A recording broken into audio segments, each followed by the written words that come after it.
It's the end of the series as we know it. Hello. Hey, everybody. How's it going? It is time to round out our discussion of number 6. So hopefully all goes well with this stream and we're live, it looks like. As I'm recording this, I hope you all are having a good morning, good afternoon, good evening, depending on where you are. But it is Romania Black, and we are here to talk about number 6. It's the end of the series as we know it, and it's gone by way too fast. It's gone by way too quickly. I'm really, really sad that number 6 is over. I kept thinking that it was going to keep on and keep on going, and then I was like, oh, well, I still got the manga to read, and then it was over from there. So I want to see who all is in the chat. There's a couple people watching right now. So hopefully you guys feel free to chime in with all this because I've got some notes. I have some front and back notes. I feel like the soapbox that I uploaded today, I feel like the soapbox talks a lot about the manga. Like I kind of exhausted myself talking about the manga. So I've just got a bunch of different talking points to go through with number 6. Just talking about the manga, the anime, Nezumi and Shion in general, about the characters, about what you guys thought of the show as a whole. Just having like a little impromptu, informal chat as we do the end of the series. And then at the very end, we'll kind of talk about where we're going to from here afterwards. So I hope you guys are able to tune in and can hear me and see me all right. Hopefully everything goes good. Stream goes solid, hopefully. But yeah, I'm excited to talk to you all about this series. I didn't realize going into this show that it came out in 2011. I didn't realize that.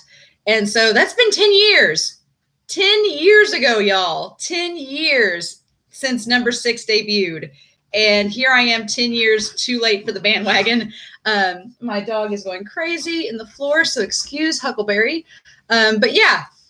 I'm excited to talk with y'all about number 6. It's been 10 years since this anime and manga came out, and it seems fitting that I just now get into it and finally watch the anime and the manga. So I got some talking points, but if you guys want to chime in the chat, say hey, or just have any questions, you guys feel free to, because I am all about it. So let me make sure I can see you all. There we go. Oh, awesome. It was I just had top chat on there. And so I was like, what am I seeing? Yeah, I deliberately chose this shirt. Thank you. I deliberately chose the shirt because, because it seemed the most number 6. So I did it for the manga and I was like, I'm going to wash it and do it for the live stream as well. But yeah, let me get my throat cleared up. Let's talk about this. So I'm curious to know in the chat how many of you all have read the manga. And so, yeah, Cater, you said I was surprised when I saw the opening posted 6 years ago. Yeah, this anime is old. Yeah, thank you, Annie. I'm happy that y'all are liking the shirt. So I'm curious to know, I feel like a lot of people watching the reaction with me had not seen the manga. Oh, you're at volume 4, Annie? Oh, yeah. So, like I said, I've exhausted myself kind of talking about the manga in the soapbox. So if you've not seen that, it's an hour and 15 minutes long. So whenever you get time, Shoyo, you made it. Thank you. Whenever you guys get a chance, the manga, it's funny because when I was originally going to start this series, on Patreon, I had someone tell me I should just read the manga, but then a lot of them were like, no, you should watch the anime. The anime is really good. And I'm kind of that person that I was afraid if I read the manga first and then watched the anime that I wouldn't appreciate the anime as much. And I'm glad that I started with the anime first. I'm glad I watched the anime first and then went back to the manga because the anime is good. I like the anime a lot, but I'm glad that I went back and read the manga afterwards. Because the manga, I think most of the complaints that people are going to have with the anime, especially in the last 2 episodes, because everything's so rushed at the end, I really think that if that part is frustrating to you, then when you go back and read the manga, you're going to be so much more satisfied. And you're going to be like, oh, okay, this is much better. And if you like the anime ending, I still think that you're going to like the manga ending too, because it doesn't necessarily, things don't really change crazy, but they get better explained. Like there's parts, I wrote down a list of little notes here for y'all, but there are parts of the last 2 episodes that I just wanted more of. And up until episode 10, I had really liked the series and I had really no faults with it, honestly. And then as episode 10 was going on, I was like, man, we got a lot of plot points that have not been solved. And so are we just going to leave those out?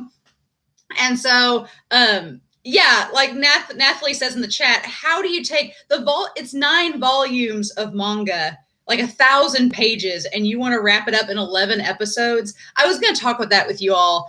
I don't know, having read the manga, I don't know if they had enough content with only 9 volumes to make a full 23 episode season. But, you know, you could have done like Modao Zushi. You could have had a 15 episode first season. And that would have been great. You know, we could have done that. That would have worked. Hey, Kiki, I love you too. Thank you. But yeah, that's just, I really think if they'd had at least, why not do 12 episodes? Why couldn't you do 12 episodes? It went the Given route, and I was like, I just wish that they had at least 2 or 3 more episodes so they could have fleshed out that conclusion. Because really, at episode 10 is when things really change in the series. I wish they would have just made it a little bit longer so they could have included it. And some things that stuck out with the ending, like I talked to y'all in the reaction, the random baby just showing up at the end, like Shion sent it off to Inakashi, and then all of a sudden it just comes back. And he's like, oh, I guess, you know, Inakashi didn't want the baby, or it's dead, or who knows. And then he just takes the baby. He's like, look, Nezumi, in the manga, that is solved so much better. In the manga, Inakashi and Regika keep the baby and raise it. And Inakashi even names the baby Shion, which I think is really cute. And hello, Lori Senpai. Thank you for joining. I'm excited too. We're going to talk. We've got stuff to talk about. That's crazy. Annie says that back in volume 2, they were talking about the anime being in the works. Wow. So I wonder, like you brought up, if that was the case where they started the anime before the manga was finished and just had to kind of stop it. That's one thing. So don't spoil me, please, in the chat. Do not spoil me. But I'm also watching Attack on Titan at the same time as my other reactions. And the only thing I know about season 4 of Attack on Titan, the only thing I know is that I knew that they split season 4 into 2 parts. And I had seen someone comment randomly that it was because the manga wasn't finished and they wanted the anime to finish after the manga so that they could get stuff animated. And I was like, okay, I'm glad that they've done that, because I was a little concerned because the manga for Attack on Titan ended back in April. And I'm like, oh, are they going to finish off the show and it not be the same as the manga? But it looks like that's not going to be the case. So I'm totally glad that they are going that route. But it seems like that with this show, they just decided to, they probably got done beforehand. Hot take, calling Attack on Titan season 4 final season was a stupid idea. Anytime that some show says it's the final season, I do get a little aggravated with that. I'm like, ugh. And thank you, Kiki. Thank you. I'm just like, I don't know. But anyway, so with this, the manga versus the anime, I feel like the ending of this series, what I like about the anime versus the manga is that the anime, the last end of episode 10 and episode 11, they do feel climactic. It does feel like the ending of a series up until the ending, and we'll talk about that. But it does feel like it's all building to something, and then suddenly you have the climax and you have a resolution. With the manga, I'm not saying it does like Return of the King where there's 4 endings, but the manga does take a long time to get through to the ending. And by the time you get to the end of the series, you're kind of like, okay, now we're at the end. I feel like the anime has a more climactic ending. The manga has a more complete ending. And when you watch them both together, I think it's a complete set. So if you've not read the manga for number 6, I'm going to go ahead and plug it. Do it. Read the manga. It's really, really good. Kiki, what is my favorite anime? That's like asking, what's your favorite Beatles song? That's like asking, what's your favorite band? That's so hard. That's so difficult. I would say right now, Kiki, to answer your question, probably my favorite anime on record right now is Banana Fish. I love Banana Fish. It's so good. It's so good. If you've not seen Banana Fish, you should see it because it's amazing. But that's probably my universal. Like if I'm gonna say I'm not saying it's the anime I'm gonna rewatch the most. I think the anime that I watch the most as a comfort anime right now is Free, which is funny because we'll have a Free live stream at the end of this month, and I'll talk more about Free then. Free is like my comfort anime, but I love Banana Fish, and thank you, Jay. I really appreciate that. But yeah. Yeah. Oh, Annie, you need to watch Banana Fish. It's freaking good. It's good. It's good stuff. But yeah, back to number 6 here. Let's talk about this. Yeah, we'll just keep making Attack on Titan go. We're gonna. I'm thinking about doing. I talked to somebody in the, not to get off topic, which I'm getting off topic, but with Attack on Titan, I know that I'm trying to avoid spoilers a lot, which now with number 6, I can be spoiled, whatever. But I would say that probably at the end of each season of reactions that I do with Attack on Titan, I might do like just a quick live stream just to give an overall analysis of the season as a whole. My only fear is that people are going to try to spoil me in the chat, and I'm going to be like, no. So I'm thinking about it. I'm thinking about at the end of each season doing like a quick like hour-long like recap of here's my overall thoughts, going back and rewatching the series with each season and seeing where it goes to from there. So we shall see.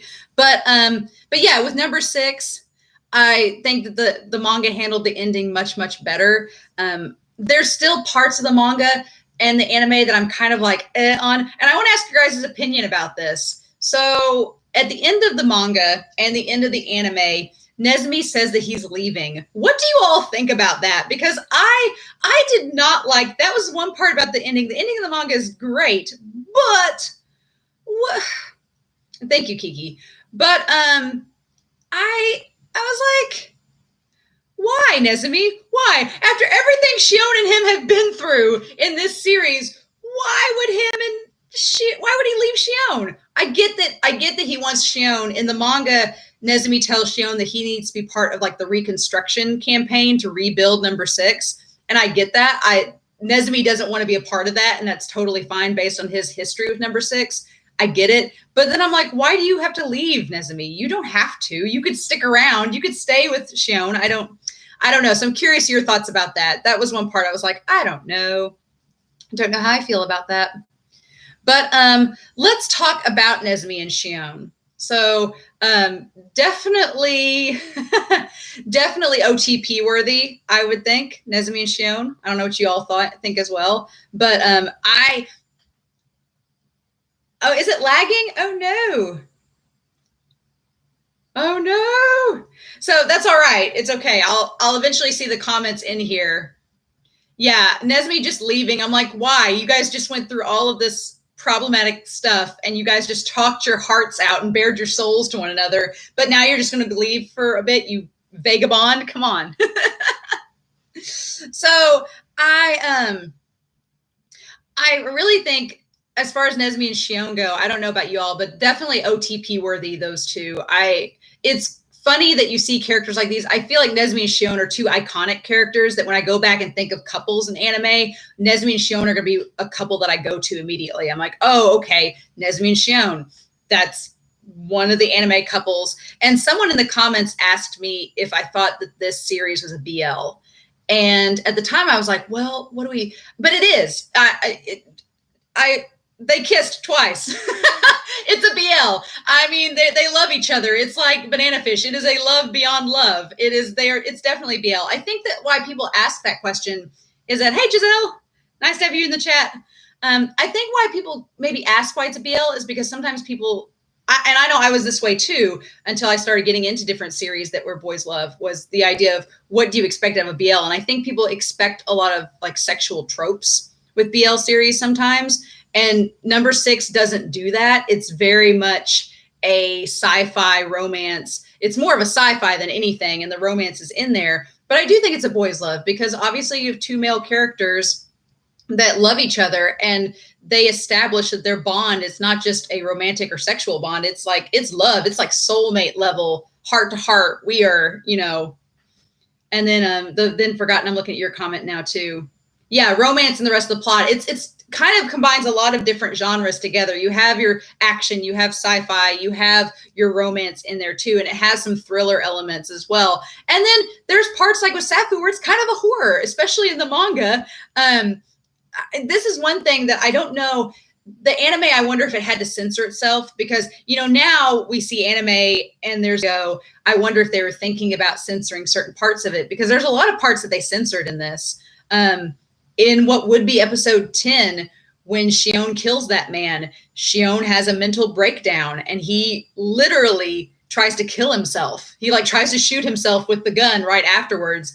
And Nezumi's stops him. But Shion has a moment where he questions the morality of what he just did and he can't take it. And Nezumi has to talk him down and say, no, look, you saved me. What you did what you had to do, even if Nezumi is struggling with that concept to himself. So they obviously censored that. But then in the thing that probably blew my mind the most, and we'll talk about Safu in a minute, but the thing that blew me the most was the whole idea of Safu and her fate and with Eurilius. And I know that it's probably you say Eurilius a different way, but I'm going to say it Eurilius because that's the best way I can say it in this. But yeah, I like that Shion and Nezumi, they kind of are two opposite sides of the same coin.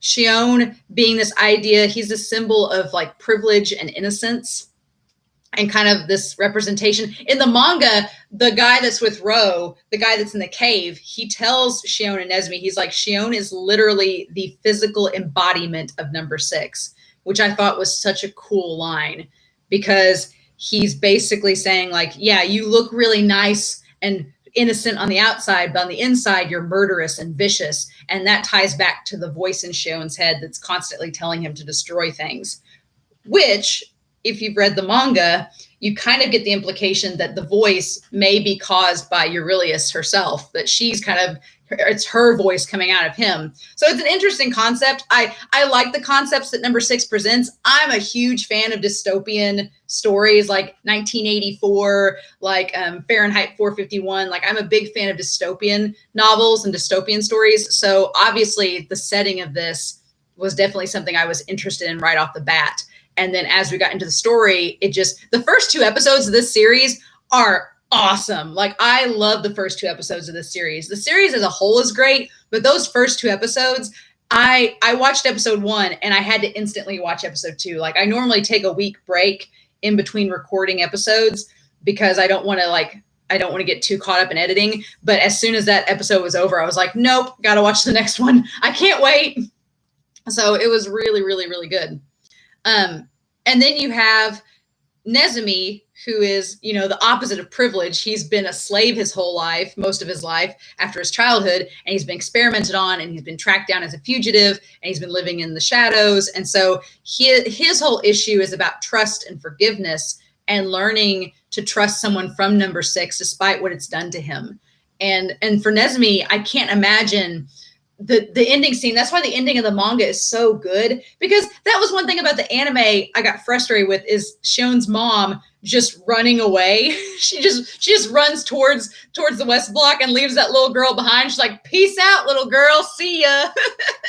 And in the manga, that's not what happens. In the manga, the little girl's mother comes and gets her, and then Karen goes and she finds Shion and Nezumi.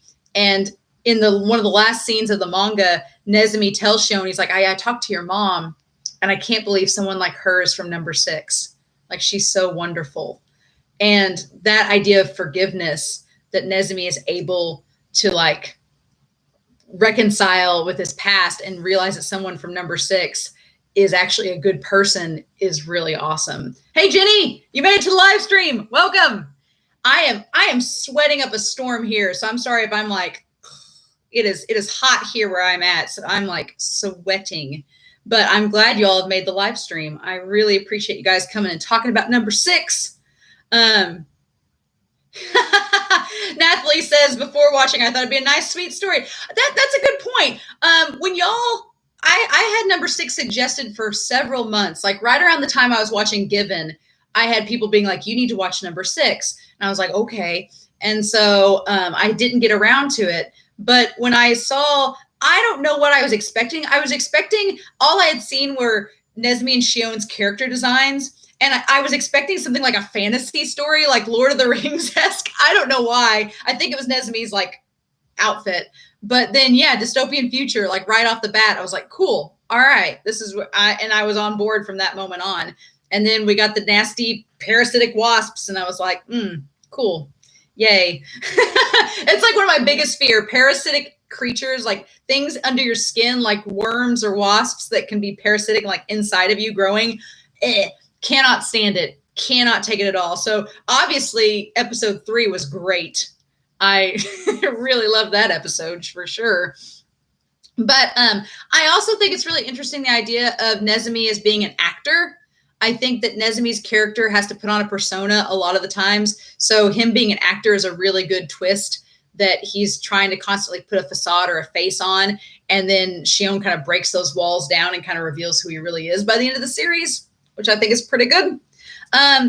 Obviously, again, going back to If This Is a BL, the dance scene, them dancing is probably one of my favorite scenes in the whole show, is the dance scene where he teaches Shion to dance. And it's about the same in the manga too. It's really good. It's really well done. I like how the anime takes them dancing in the room and it transitions to like the sunset outside in this dystopian backdrop. Like, it's a really well done scene. And then obviously we get 2 kisses. We get Shion giving the goodbye kiss to him, and then at the very end, Nezmi gives him a kiss. But I like that in the manga they specify, Nezmi's like, it's not a goodbye kiss, it's a promise. And it's like, it's like, I love it. I love it. Nezmi's like, I'm not leaving you, even though he does. He's like, I'm not leaving you forever, I'm just going. And then if you read the manga, at the very, very end of the story, Shion like opens the windows up of his home and the wind like blows in. He's like, I'm welcoming you back, Nezmi. And it's like, it's so good. It's so good. Annie. Oh, cool. I love that you used it for school. I regret nothing. No, anytime you can use anything related to anime or manga for a research project, do it. Do it. Absolutely. I think I freaked out a student about a month ago because I saw a student at school and she had a Dazai sticker from Bungo Stray Dogs. She had a Dazai sticker on her bag. And I was like, oh, Dazai. And she like just looked at me like, how do you know? And I was like, oh, you have no idea. You have no idea.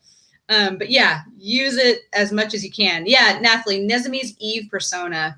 Yeah, I liked the idea of this show and gender, and specifically how we classify people, was really, really, really cool.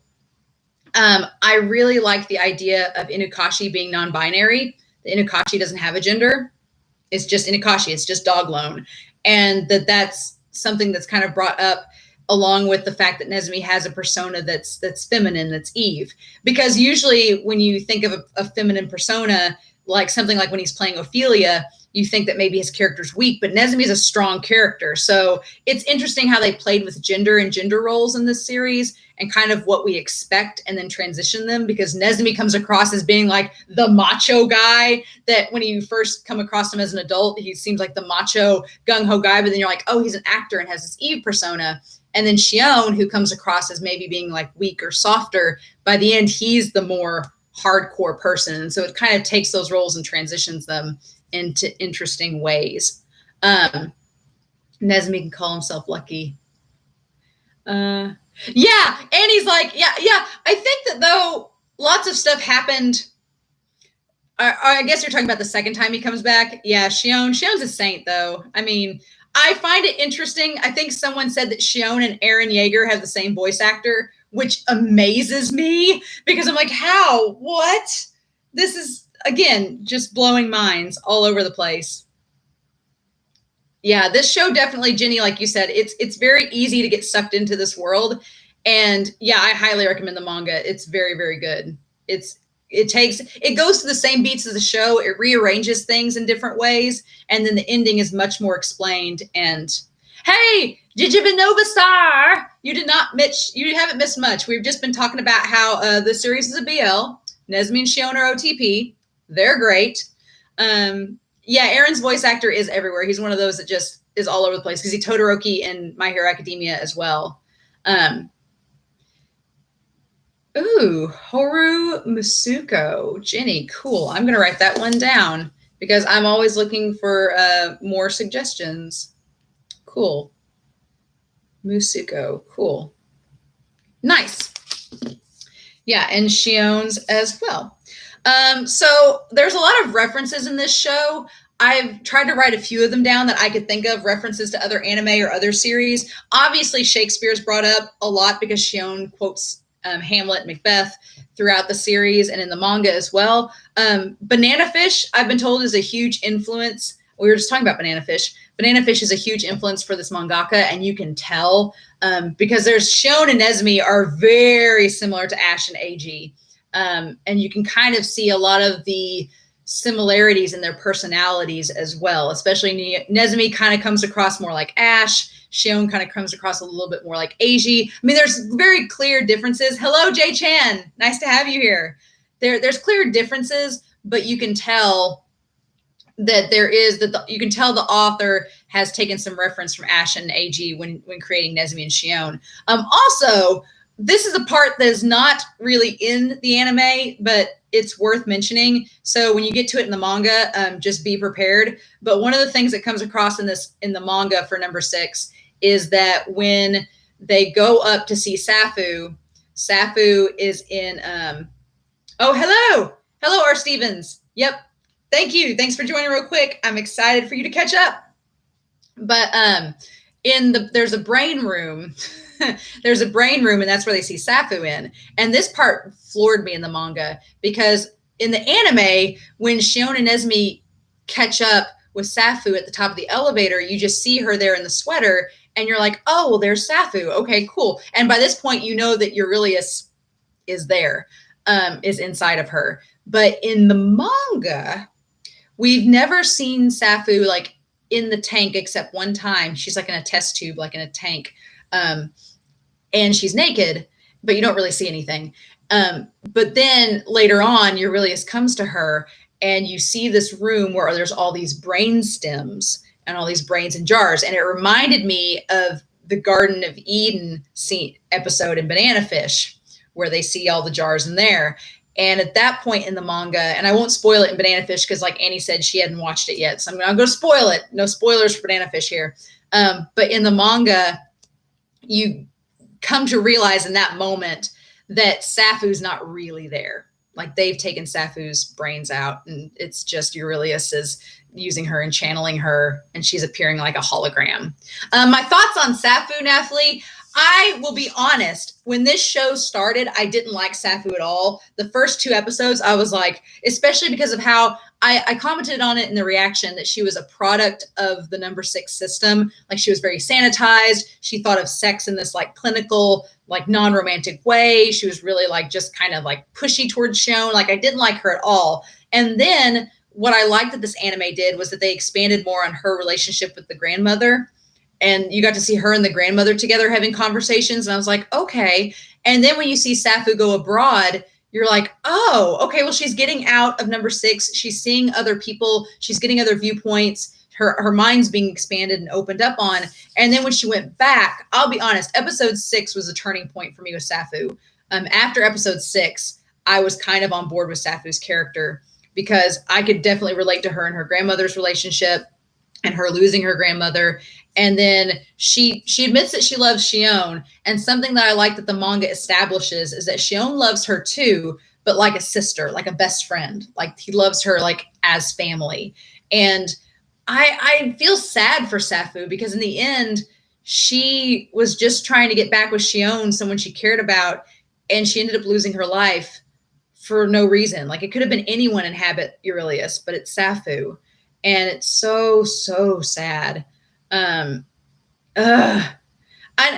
Annie, I agree with you. That was the one point that I think if there's something that the anime does right or does better than the manga, it's that the grandmother was so much more expanded on in the anime. She was Safu's crux to humanity. She was Safu's link back to humanity and what got her out of the number 6 mentality. And I loved that. And the manga doesn't really do that. They just kind of show her grandmother being there, but they don't expand on their relationship. And that's something I thought that the anime did much better, was expand upon that. But I felt so bad for Safu by the end.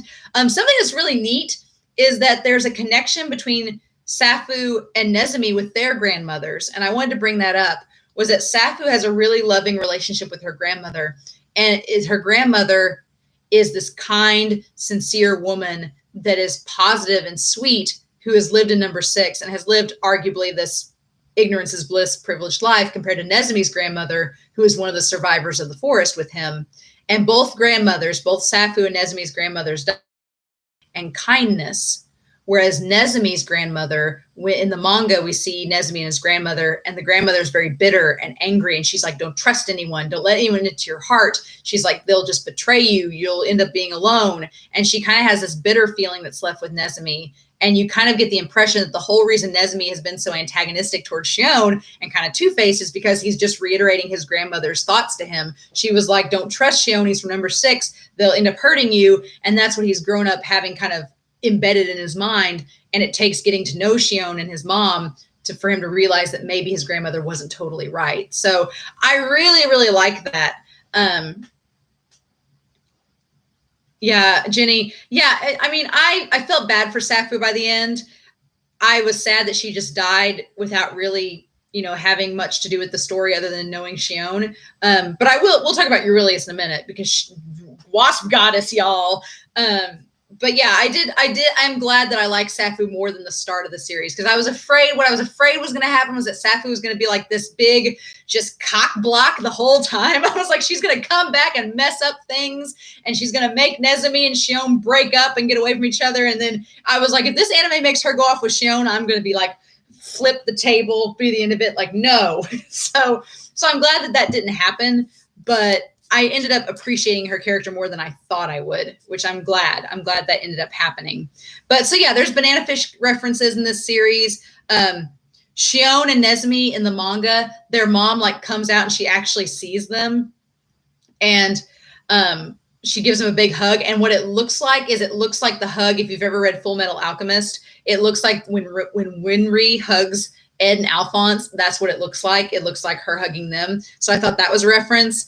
And then, Beauty and the Beast, Tangled, the reference with the resurrection, which this came out way before Tangled, and it did come out after Beauty and the Beast, so who knows?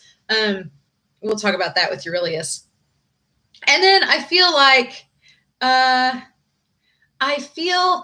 the whole concept of Nezumi being the last of a native people whose land and stuff has been taken over and destroyed is such a trope in so many different stories. It references a lot of things, but I think it was an interesting reveal about that. And then, yeah, Annie's still salty over in the chat section. I don't blame you. So, as far as tropes, we'll talk about tropes since we're on that subject. There are 2 characters that are not, thank you, Jenny. Of course, it's fitting, right?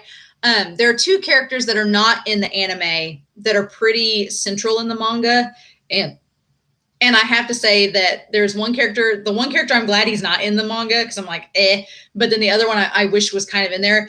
First, there's a mad scientist character in the manga. He's not really in the anime at all, but in the manga, he's very stereotypical. He's very much like, oh, number 6, we're going to control the world and control Aurelius, and he's all about getting Safu. He has a very creepy obsession with Safu, which is disgusting, and I'm glad that that's not in the anime. But his character ends up dying at the end. And so he's kind of a pointless character. He's just there to be like a trope, stereotypical mad scientist and spouting nonsense. And then he ends up getting killed by his own stuff because a wasp gets up in him. But the other character that I kind of wish was in the anime is this one character called Rashi.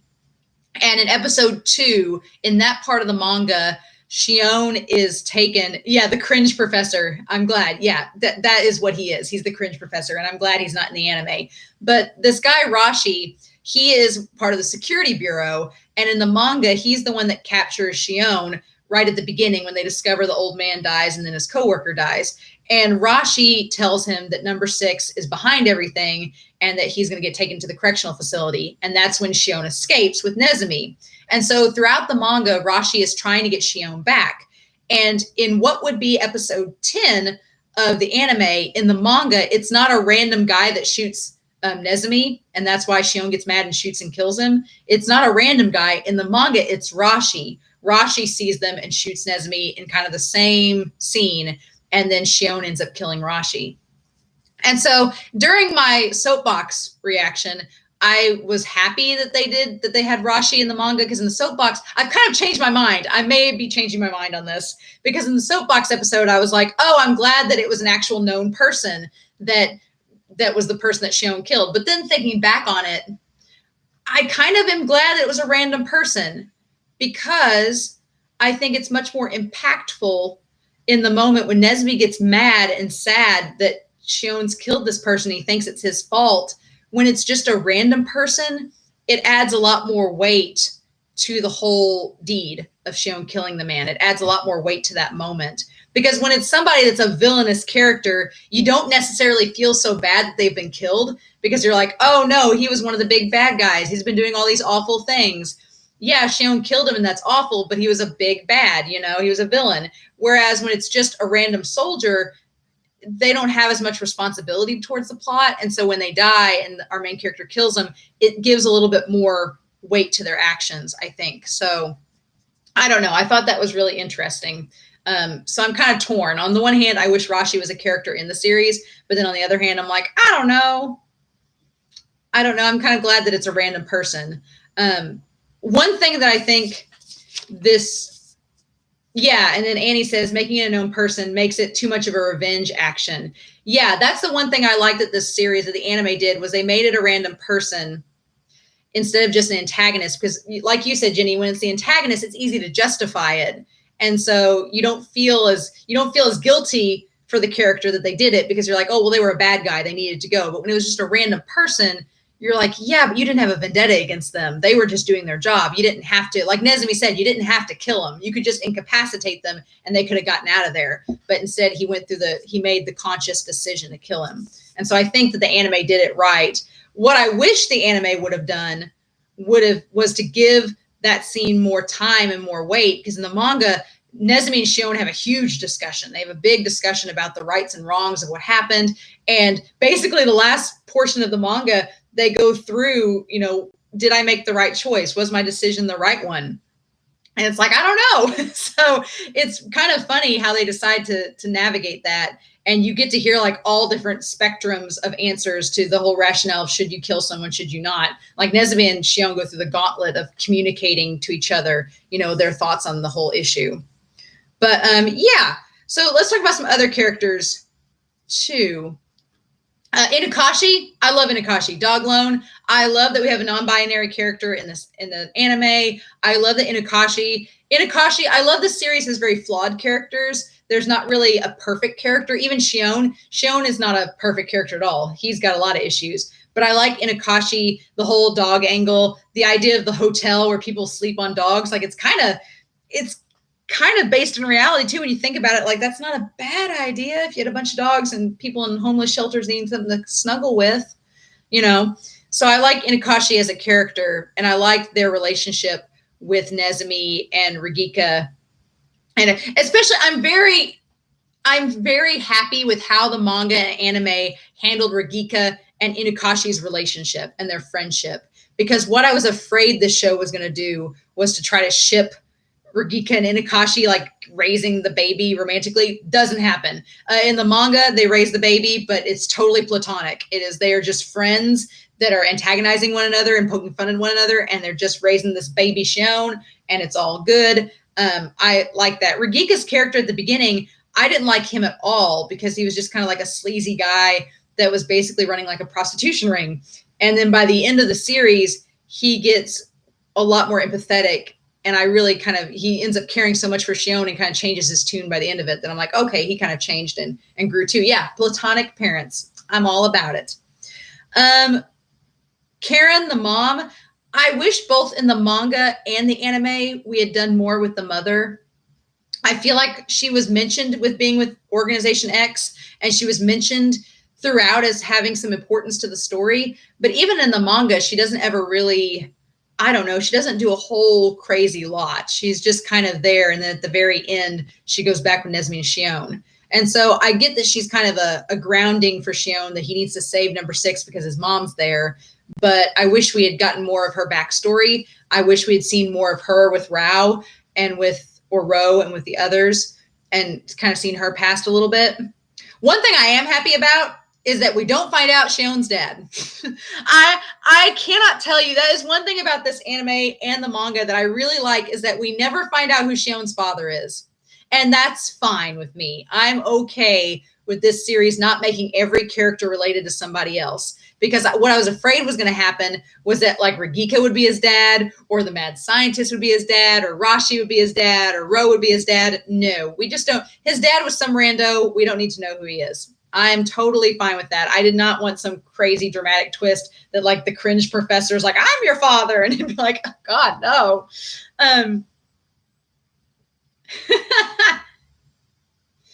Yeah, I just, I'm glad that we didn't go that route. So I'm looking here at the chat. Jenny, the complexity of the characters in this show is refreshing. Yeah, I do think that in comparison to like some things like Shonen, that this series does have some complex characters, and they're really not. They're complex in that you really have to like listen to their conversations, and you can really analyze what they think through their dialogue, and they don't just shout out, I'm the bad guy. They like, you get to see a whole fleshing of rationale between all these characters, and even minor characters have a lot of fleshing out as well. Like I was going to bring up Yaoman next. Yaoman he creeped me out from like the whole start of the series. Like Yaoman was one of those characters that like the moment he started hitting on Karen, I'm like, not having it. And she told you no, so leave her alone. But in the manga, Yaoman he's kind of creepy too, but Yaoman has a lot more to do in the manga. So he's kind of leading this underground movement against number 6. And he doesn't die in the manga. He actually has a pretty major part. So I thought that was interesting too.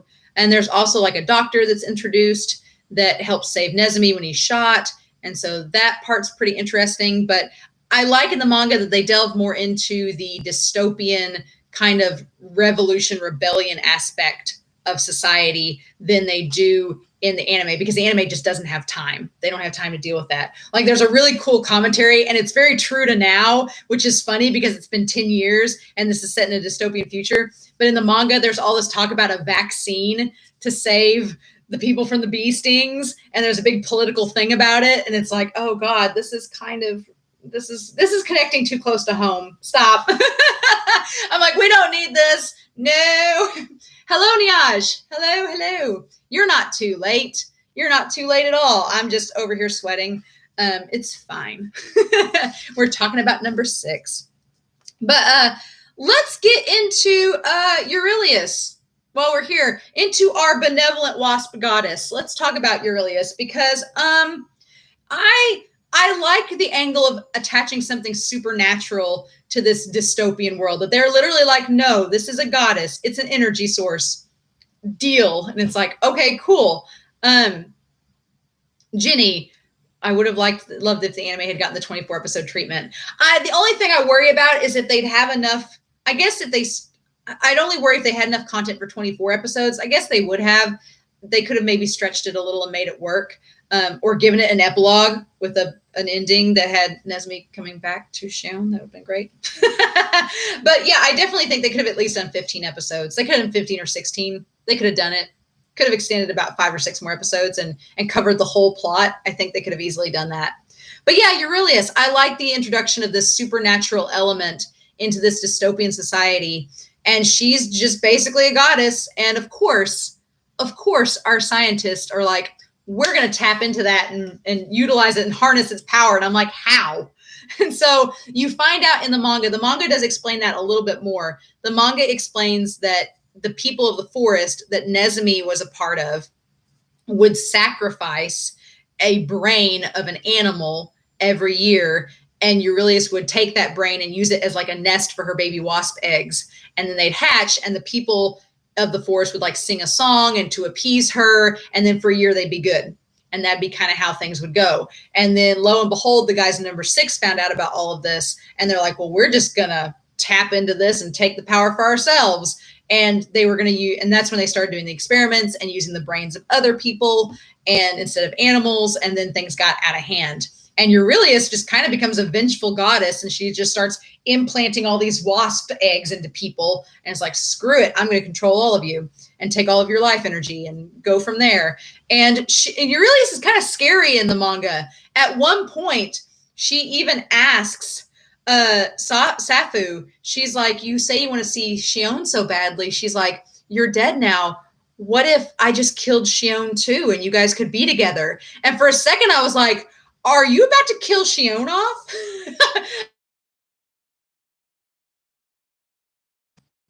Luckily, Safu says, no, I don't want Shion to die. I want him to keep on living and to go on. And I was like, thank God. It's like, thank you. Because I was like, if Safu has this goddess kill Shion, I was going to be really, really upset.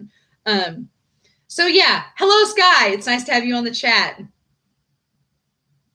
Yeah, I like to, then forgotten, I like to think too that Nesme used Macbeth and or Hamlet and the other rats to keep up with Shion while he was away. I think so too.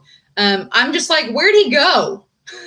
Where did he go? Did he go back to the correctional facility? Did he go to explore that and to see the cave people? I'm like, where are you going to go to, Nesme? I don't know. Because they kind of established that the cave people left and went to the forest to kind of start a new forest group, but Ro stayed behind. And so I'm like, huh.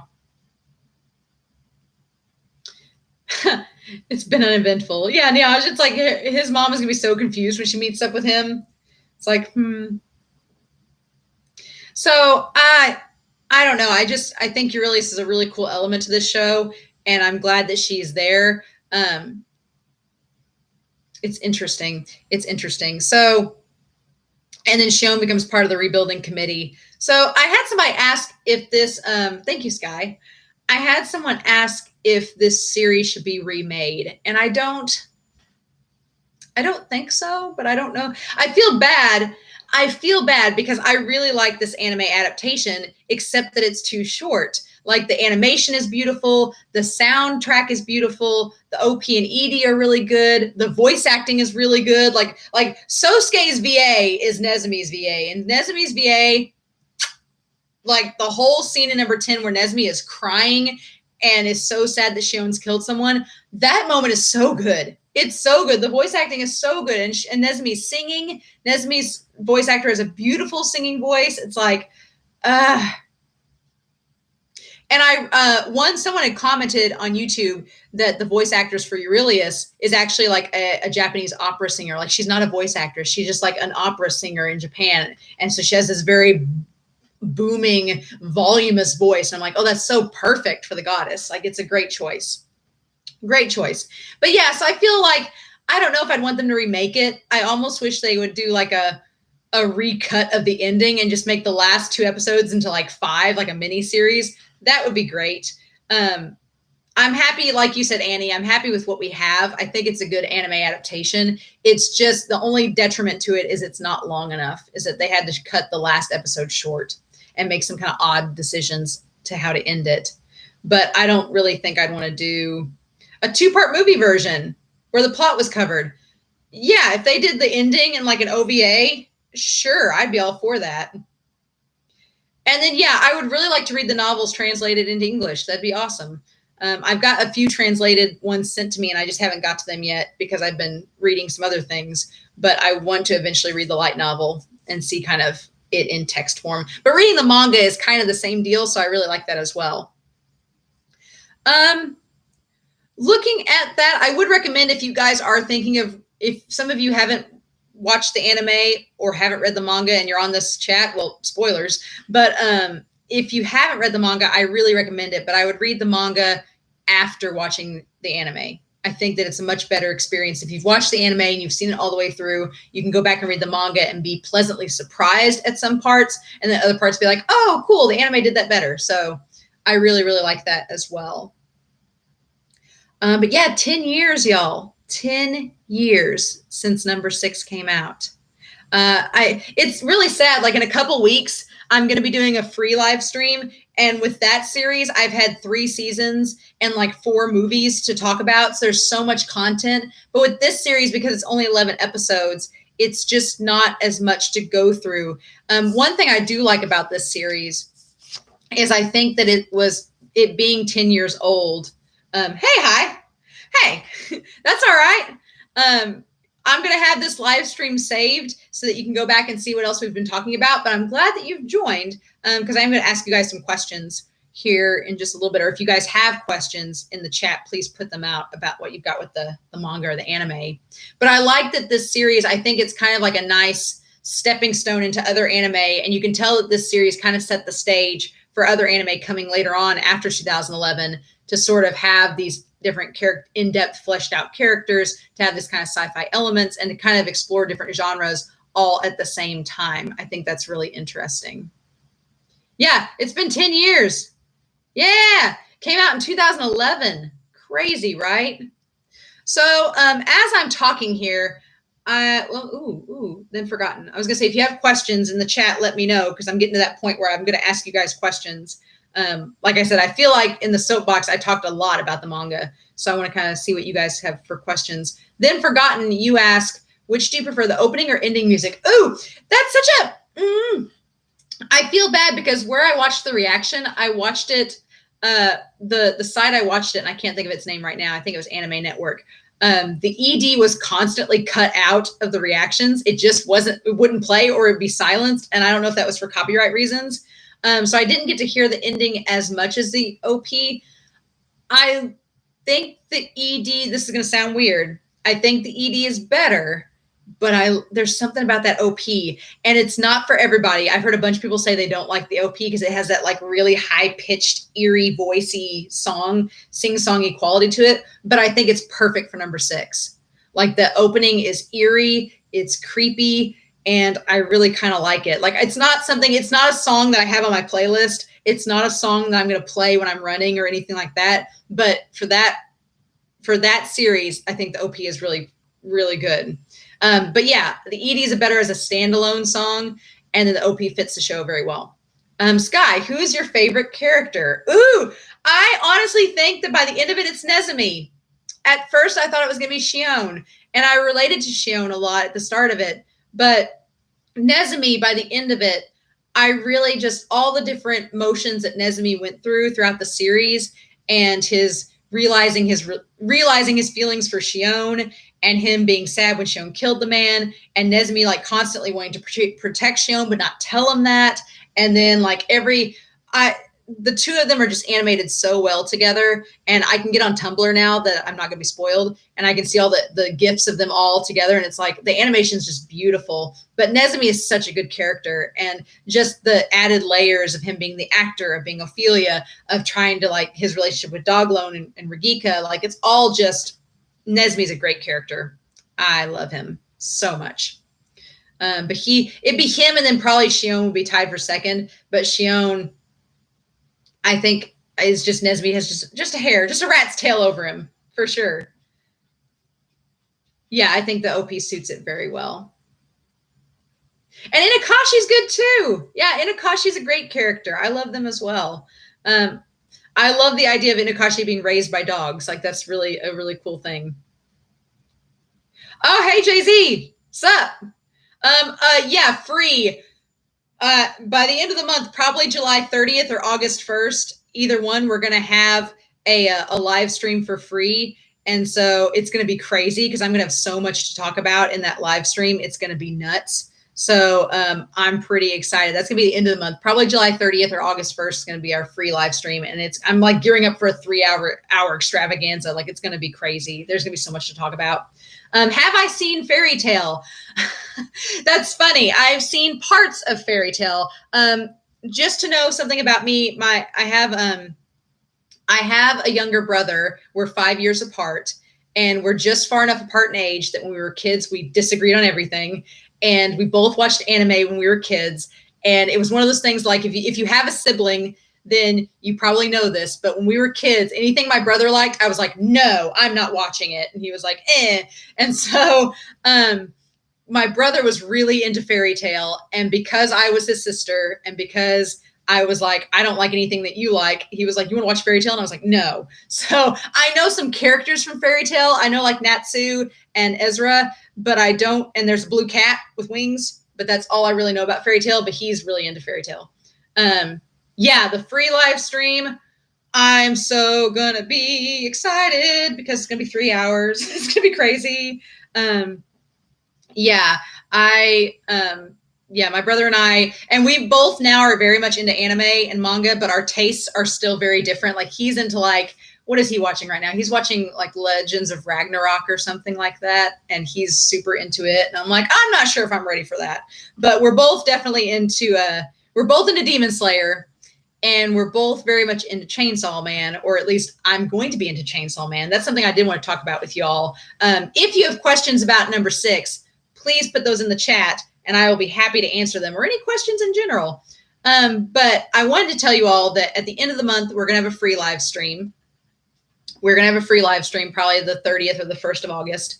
And then also this fall, there are 2 series that I really want to react to. One, I recently just watched Demon Slayer Mugen Train and the reactions on my channel. And then I just soapbox talking about season 1 of Demon Slayer because I've watched it.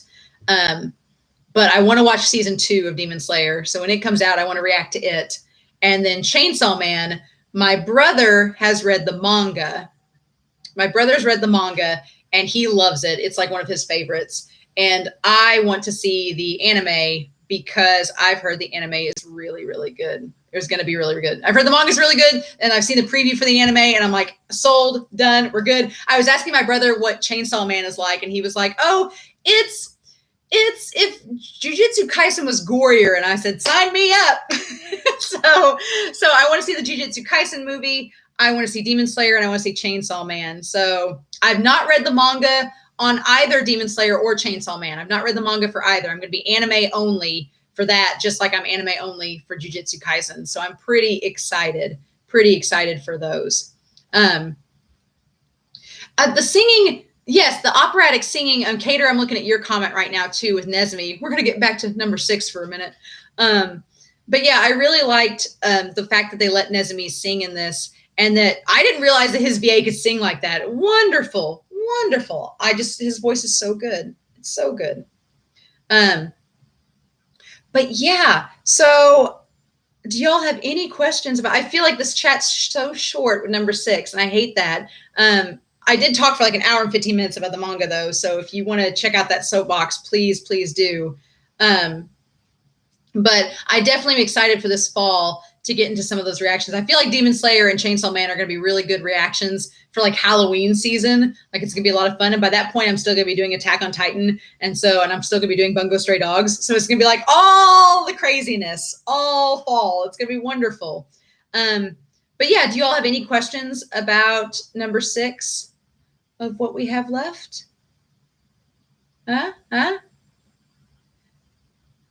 I'm pretty excited about it. Yeah. Going into these series blind is going to be a lot of fun. I'm happy now that number 6 is over. I can go and read the manga. Okay. Annie, favorite manga cover. I love the one from volume 6. That one's a really good one. Honestly, I think for me, and I talked about this in the soapbox, my favorite cover is volume 3, the one with Nezumi as Ophelia and as Eve. It's green, and it's like these green and blue tones, and Nezumi has the long wig on and the Ophelia dress, and just looks so ethereal and elegant. Like it's such a good volume cover. I absolutely love it. It's absolutely wonderful.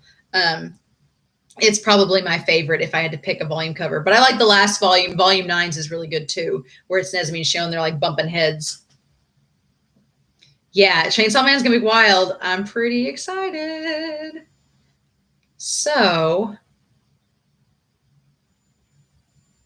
change something about the ED. What would it be? Ooh, okay.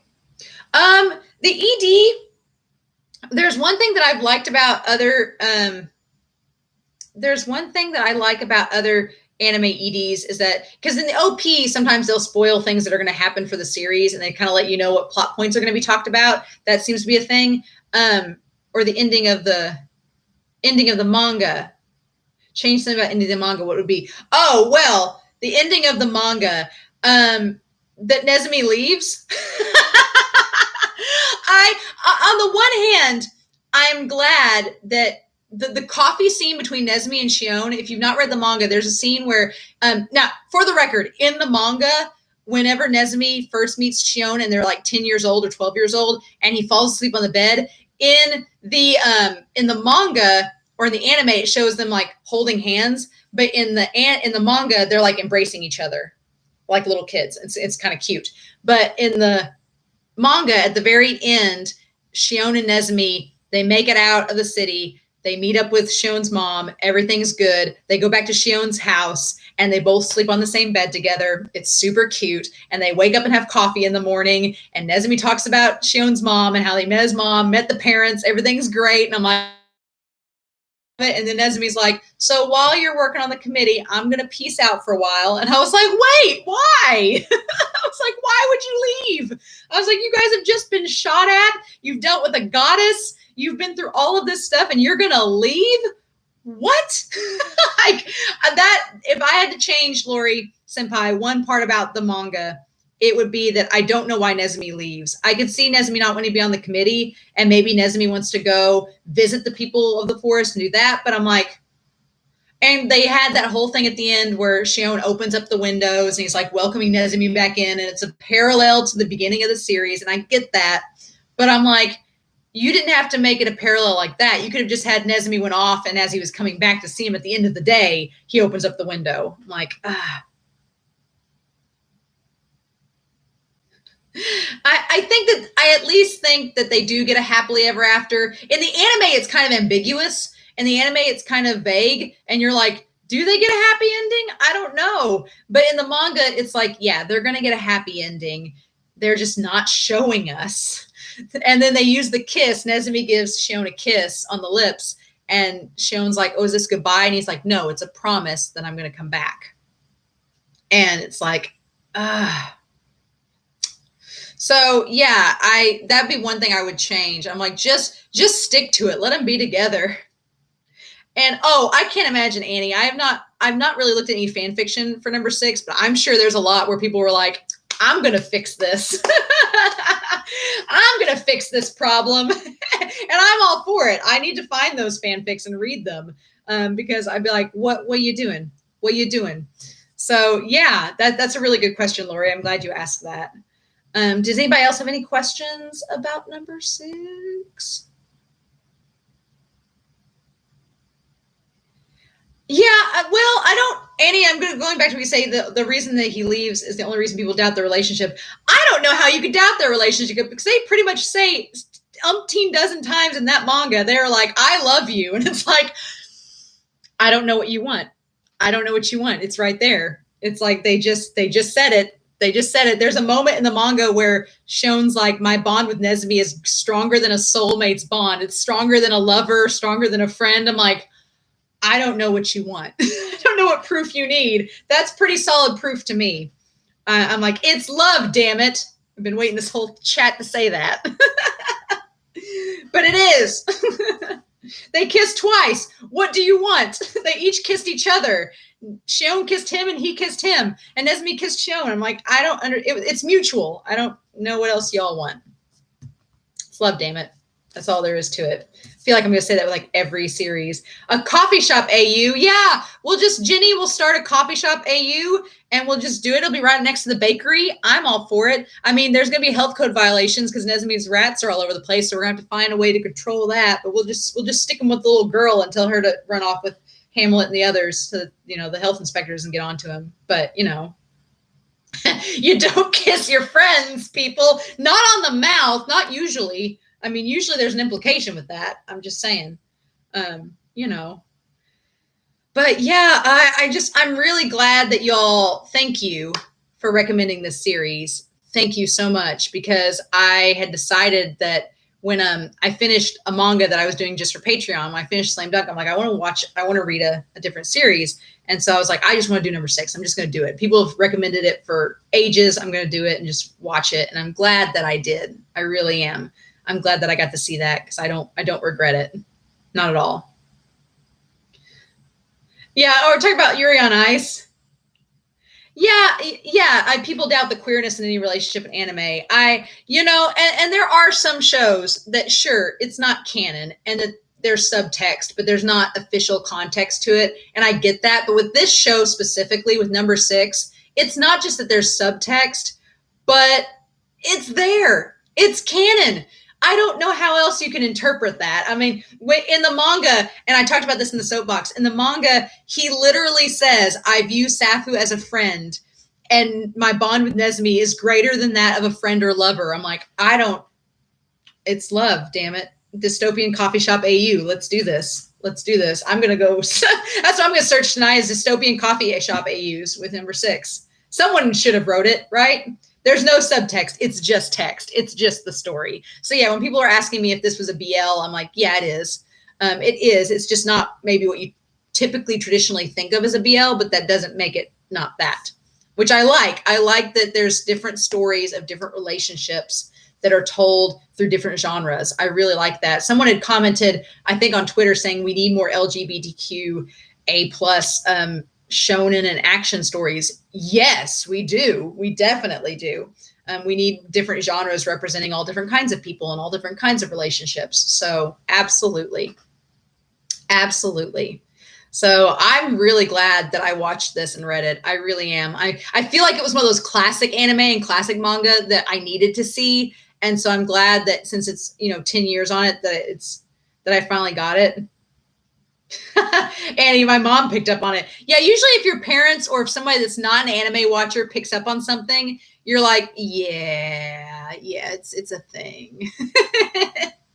So, as you guys, if you have any other questions down below, please comment on them. But while I'm waiting on those, because there is a little lag on my end with the stream, with the chat, I do want to talk about what I'm watching next with you all. I'm sure that some of you are pretty excited about that. Oh, Doro. Yeah, the newer version. Thank you. I think I have that wrote down, Sky, but I'll put it down as well. Thank you. So what I did was that this particular set of shows, since I started this number 6 based on what Patreon had suggested, I decided to keep the poll to replace this show a Patreon exclusive poll, which is fine because the other polls on my channel are all public. So you guys are getting to vote on everything except for this specific poll, this one poll. It's like a perk. So it's a perk. But I had a poll done to replace this show. And what I did for the poll was I took every show that had placed second in previous polls. So I'll talk more about this on Friday. But what I did was there were 5 shows that had placed second place in the polls throughout. And so I did a poll on Patreon to see which one they wanted me to watch next. And because I'm watching Attack on Titan now on Tuesdays, I am moving this show's replacement to Friday afternoon. So Friday morning is going to be My Hero Academia until My Hero Academia is over. And then the replacement for this is going to be on Fridays. And so there was a tie. There was a tie because, of course, there was a tie. Why wouldn't there be a tie? So there was a tie, of course, in the votes. And so what I did was I did several measures, which I'll talk about on Friday. And I'm going to react to both series that tied, but I'm going to watch one at a time. And so I did several different measures to see which series I would watch first. And so one specifically won. And I don't know, it was just crazy. The stars aligned and it just all happened to work out. So I don't know. It just is, it's going to be a lot of fun on Friday. That's all I'm going to say. I've watched the first couple episodes of this new series and yeah. It's been a doozy. It's been a doozy. So yeah, oh, what is this? I recommend once Madoka Magica. Yep, I've got that on my list too, Cater. I've got that on the list. Yes, and it's second season. Oh, did you see what I did there, Jenny? Did you see what I did there? Yeah. So there were 2 shows that won that tied in the poll. The show that got second place was Yona of the Dawn. So I'm going to watch that second. But the show that won the poll that I'm going to watch first is Stars Align. So y'all have begged me to watch it for months and months and months, and now I'm going to watch it. So starting on Fridays, I'm going to watch Stars Align. And then after that is going to be Yona of the Dawn after that on Friday. So I'm pretty excited. But yeah, what have we got here, Niaj? Nesmi was ready to die with him in the anime.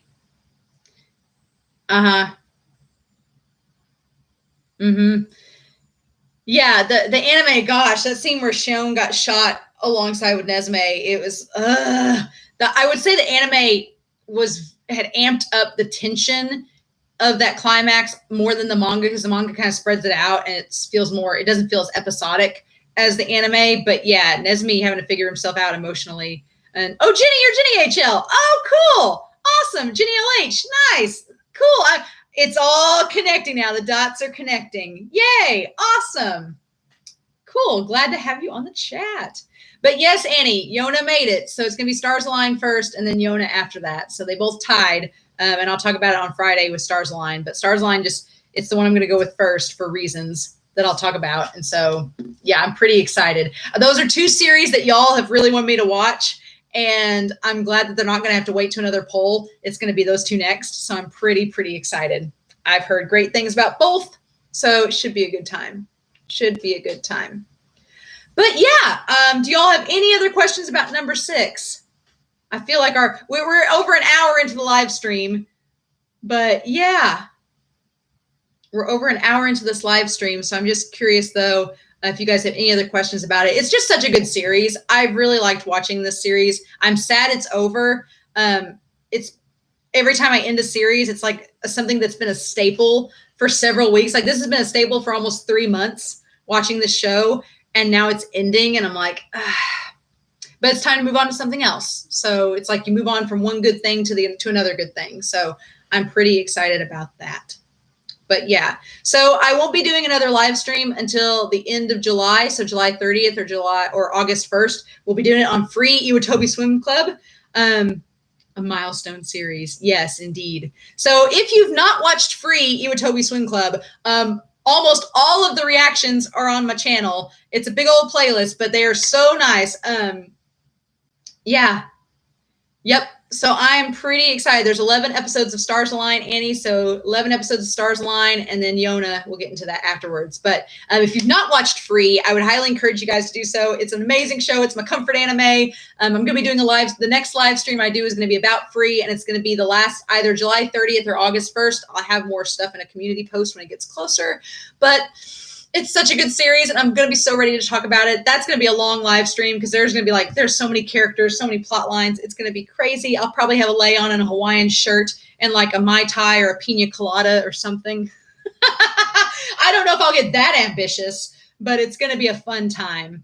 It's going to be a lot of fun. I'm pretty excited. But I'm so glad you all joined me for this chat. I know some of you guys are up like super crazy late in the morning. I think, Annie, you said it was like 3 a.m. where you're at.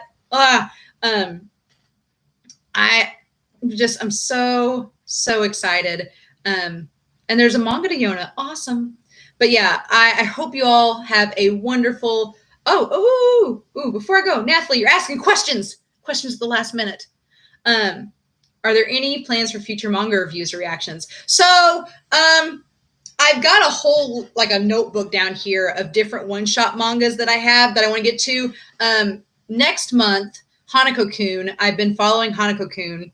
And so volume 16 of Hanako-kun, I think, will be translated to English by next month. So I'm going to do that. Chapter 45 of Twittering Birds Never Fly should be out by then. So in August, so I'm probably going to do that one.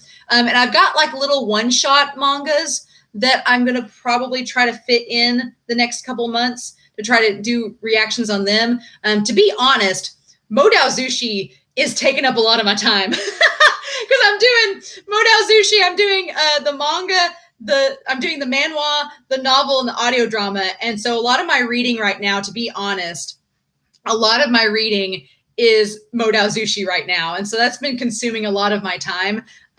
So I'll definitely have more time this fall to do more manga reviews. It's just going to be getting to them. And yes, Annie, I wish we'd have a Hanako-kun second season, especially with where the manga is. The manga's so freaking good. I wish we did, but I'll have to settle for the manga right now.